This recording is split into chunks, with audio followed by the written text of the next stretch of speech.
Latin is famous for its freedom of word order. My own students sometimes call it random, but there's often a very typical structure behind the seemingly random placement of words. I'm going to talk about one of those structures today, the one called chiasmus. We get the word chiasmus from the Greek letter chi, which looks like this. It represents the k sound, like in character, words that have a ch, but where the ch is pronounced like k rather than ch, like in chrome or echo. These come from Greek and this chi letter. But the important thing for us isn't how this letter sounds, it's how it looks, essentially like an X, with a crossing in the middle. So that's going to be important with the figure of speech called chiasmus. Essentially, this figure represents a word order where we have two items. Let's call them A followed by B. But then we reverse them in the second half. So B followed by A. And when you connect them with lines, we get an X, or the Greek letter chi. So General Douglas MacArthur said, "Those gallant men will remain often in my thoughts and in my prayers always." So we have our adverbs, often and always, at the beginning and end of our phrase, and the prepositional phrases in my thoughts and in my prayers are in the middle. The adverb prepositional phrase order is reversed in the second half, and so we draw our lines, and there's our X, or chi. In Latin, we see the chiastic ABBA word order pretty frequently. So here's a phrase from Ovid's Metamorphoses, Book 1, the Apollo and Daphne story. Melior putat fugit ocior. He thinks are better, but she flees more swiftly. And we have the two comparative adjectives, meliora and ocior, on the ends, and our two verbs in the middle positions, A, B, B, A. There's our chiasmus.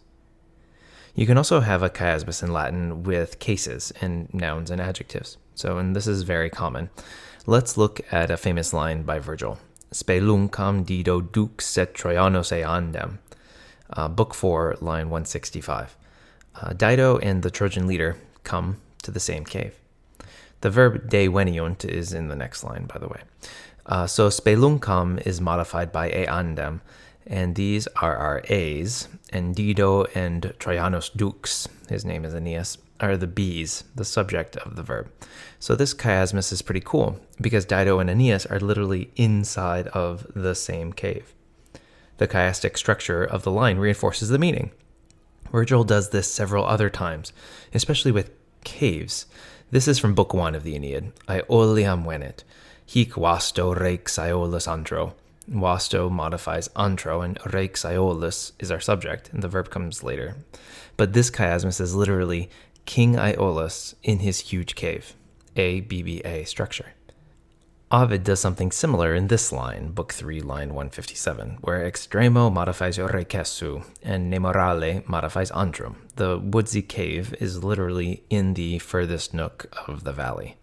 Or here in this line, where the two arrows, duo tela, are literally inside his arrow-bearing quiver, allowing Apollo to remove them. And chiasmus isn't limited to poetry. Cicero uses it here in his speech against Verres. They were moved more strongly by the hatred of your lust than by the fear of your office. Odio and metu being both appellatives, qualified by the genitives that occur in the middle. And speaking of hatred, Catullus 85 is all about chiasmus. Depending on how you think about this poem, you can find many different crossing patterns. The first three words of this two-line poem relates to the end, and the beginning of the second line connects with the end of the first line. And there are other connections with faciam and fieri, differing only in active and passive voices, or the questioning verb requiris, you ask, connected to its answer nescio, I don't know.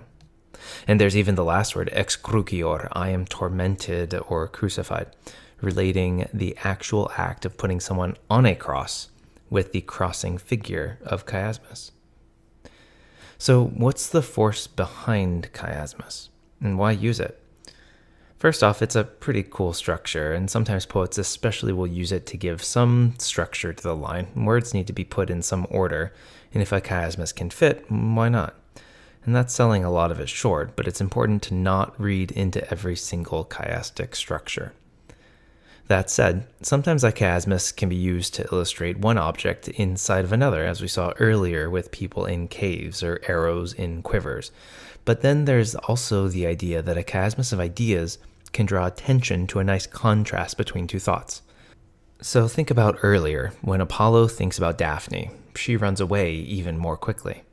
Or Cicero's quote, where he contrasts the Sicilians' hatred for Verres' vices with their fear of his official role in governing the province.